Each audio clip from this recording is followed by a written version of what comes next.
show. My name is Jack McLean. I'll be discussing everything to do with the upcoming week of 17th of October. We're into week 3 of our off-season program. So a little bit later on, I'll be going into how we're ramping up our running loads as well as our eccentric strength work in the gym to prepare us for some more change of direction work and high speed running and starting to bring in some football loads. So if you're tuning in via YouTube channel, feel free to click the and use the comments section below to send in any of your questions. Same with those tuning in over to Instagram. I'll be scanning over to my phone as well. So feel free to G'day, Geordie, Ty, and Darcy. Thanks for tuning in. Feel free to send in any of your questions. But this week's topic is all about, do you shoot from the hip or are you a high learner? And the difference between the two, they're opposites. So being a high learner, if you're finding your tendency to constantly wanting to learn new information with little application, then you might be finding yourself in a position where you're constantly learning. However, you're not applying the new information. That would be classified as a high learner. Where shooting from the hip is reacting. So high action, however, not taking into careful consideration through thought or of your actions. So neither one is good or bad.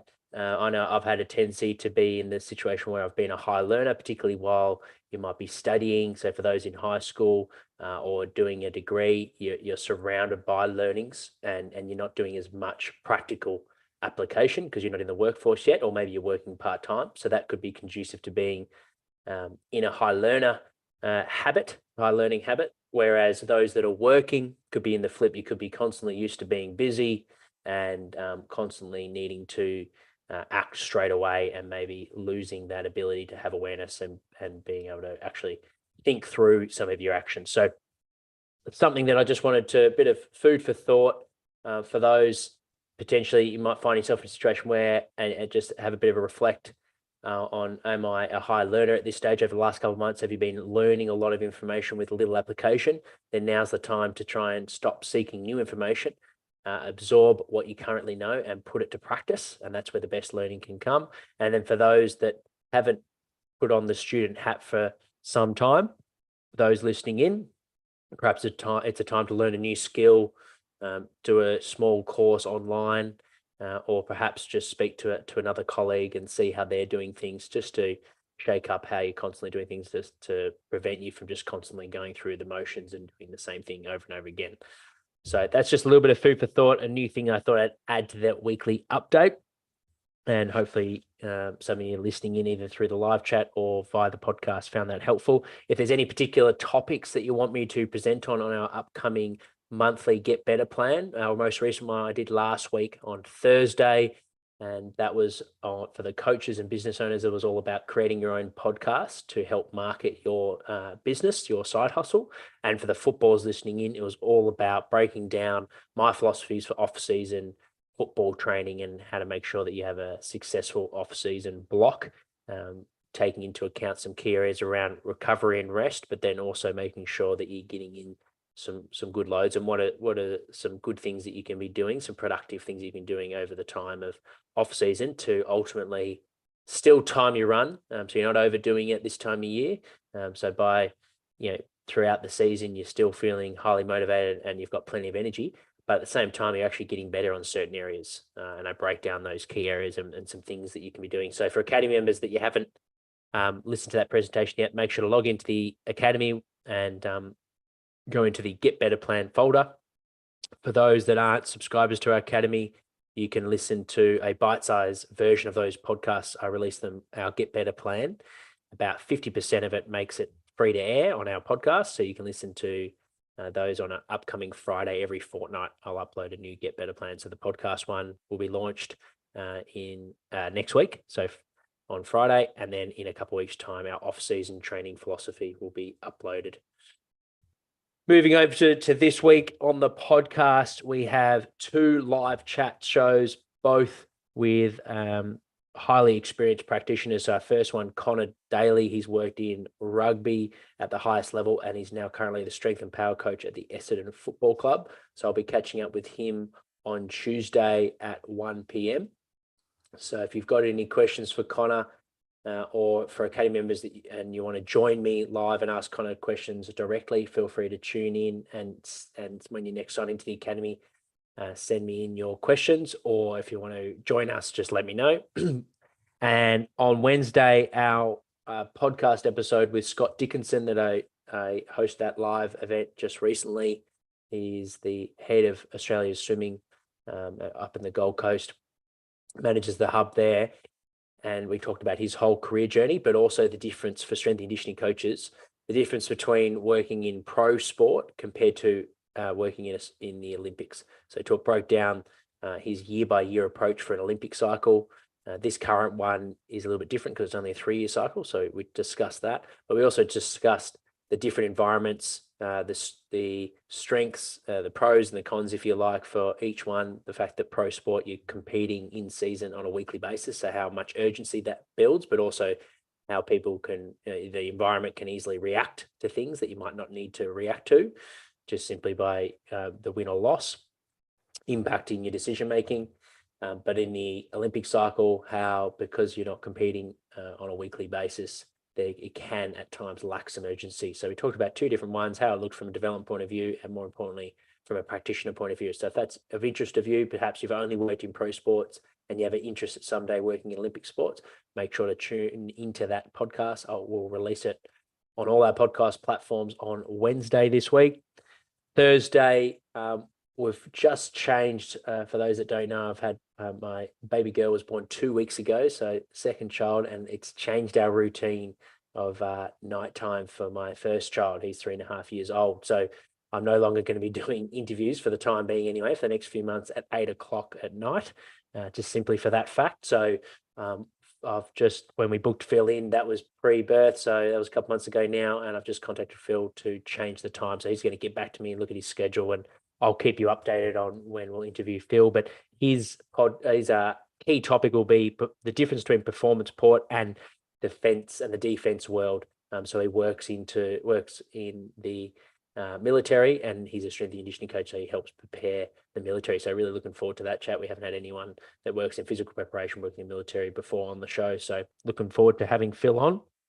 And then on Sunday, Mcdonald, he's a highly successful entrepreneur in the online space. He's got his own podcast. His brand is known as KDOS, and he discussed the 10,000 hour rule and how it applies to developing your own brand. So if you haven't heard that one, when we posted on our recent live collaborative event, that was with Shepmates, Prime Train, KDOS, 9 to 5 Fitness. Make sure to tune in. Our bite-sized episode just with KDOS will be released this Sunday. I'll head over to our YouTube channel now. So if you're listening into our Instagram, excuse me, I'll just be looking over to the computer screen because I'm going to share our program for the week and go through the upcoming week for those following our program, or perhaps those that have just joined the 2-week free trial. So if you're listening in, we do have a 2-week free trial. All you need to do is go to our website and click the free program page and enter in your email address, and straight away you're onboarded into our program. So I'm just going to share my screen and pop up our program for the week. Here we go. So as I mentioned before, we're starting to increase our loads now. So we've got 3 running sessions this week, each getting a little bit more demanding. Typically the last couple of weeks, you'll have like a 3 to 4K session and a 5 to 6K, depending on how fit you are and how much distance you cover in the time-based intervals. So 2 of those sessions, you'll roughly get 8 to 10 Ks of our first 2 weeks of offseason program. Now that we're going to 3 and we're upping the ante in volume to prepare you for your club's fitness test, whether that be the repeat 1Kers or the 2K time trial, whatever it might be, we'll be ramping up our volume and your threshold running to help you perform well at that test. And therefore, our frequency will go up. So we'll go to 3 runs a week for the next 6 weeks before you return back to your preseason training with your football club.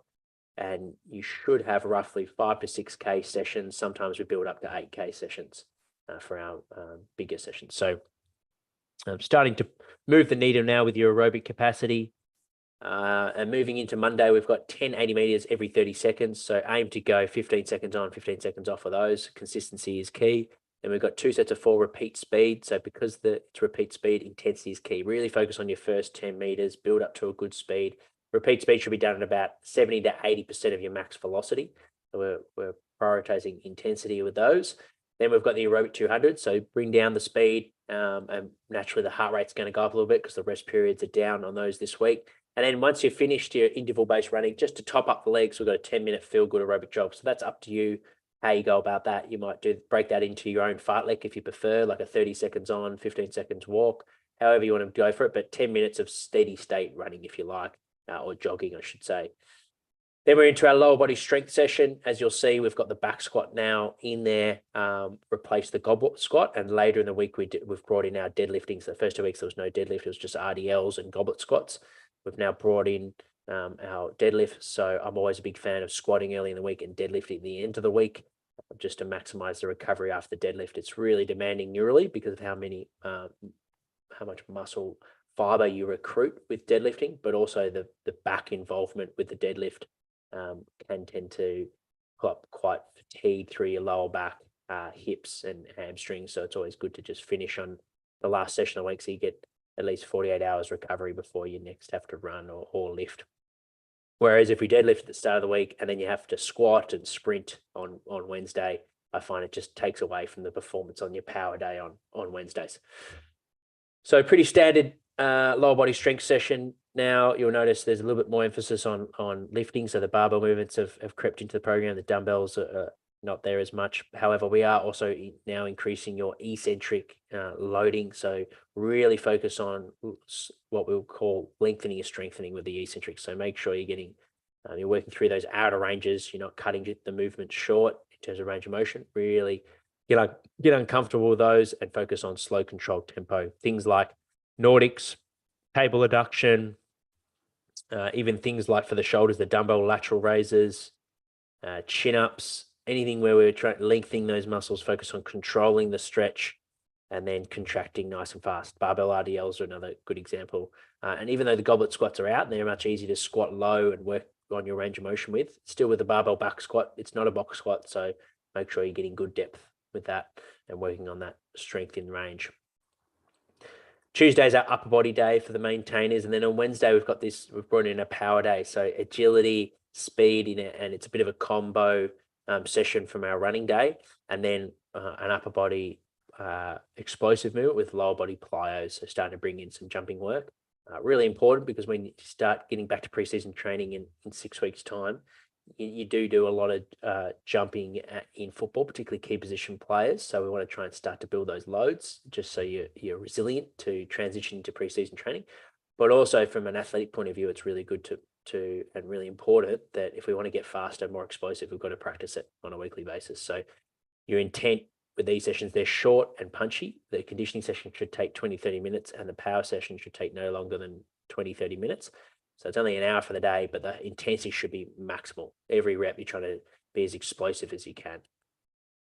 Then you get a couple of days off. So 3 days in a row, couple of days off. Then we've got our main session of the week with our 1 minute hard efforts with a 1 minute walk, aiming for 300 plus meters. And then a few 45-second hard efforts, 15-second jog, 30-second recovery, aiming for above 225 meters, introducing a bit of football as well, which we'll do on Friday. And in the weeks to come, you'll be doing 3 football sessions. At the moment, just get a bit of touch, get the footballs back out, start to get the footy boots out as well. If you haven't got new footy boots and you need them, buy them so we can start to wear those. It'll really help your field sessions now that we're starting to get more football specific with our off-season training program.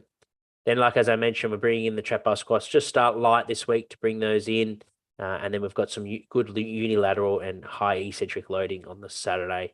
If your schedule doesn't allow for it, maybe playing cricket or you've got other things on Saturday, the program at this stage with no game day is super flexible. So just move the Saturday to a Friday. Ideally, you don't move the Saturday to a Sunday because then you're doing 2 pretty solid back-to-back sessions, Sunday going into Monday. But you could move the Saturday session to Friday. That's no worries. That's it for this week. I'm also looking for any topics you want me to present on our upcoming Get Better plan. So even if you're not an Academy member and you're thinking about joining, or perhaps you you're just listen to the podcast and you're wanting to know a little bit more about anything to do with football. So for the footballers out there, send me in some topics that you'd like me to present on. Doing it in a couple of weeks, and I'm lost for ideas. So I'm reaching out to my listeners on what do you want to what do you want me to present on, and then for the coaches and business owners out there, same thing. Even if you're not an academy member, you'll still get access to 50% of the recording on our podcast. So I'd love to hear from you. Direct message me on Instagram about some topics you'd like me to present on, anything from marketing to coaching to programming, you name it, and I'll do my best to put a presentation together and yeah, we'll see what we can learn from it. Thank you for tuning into this week's weekly live show. If you are listening in live, hang around for 20 minutes as I catch up with Ben Serple, the performance coach at the Geelong Cats. See you guys soon.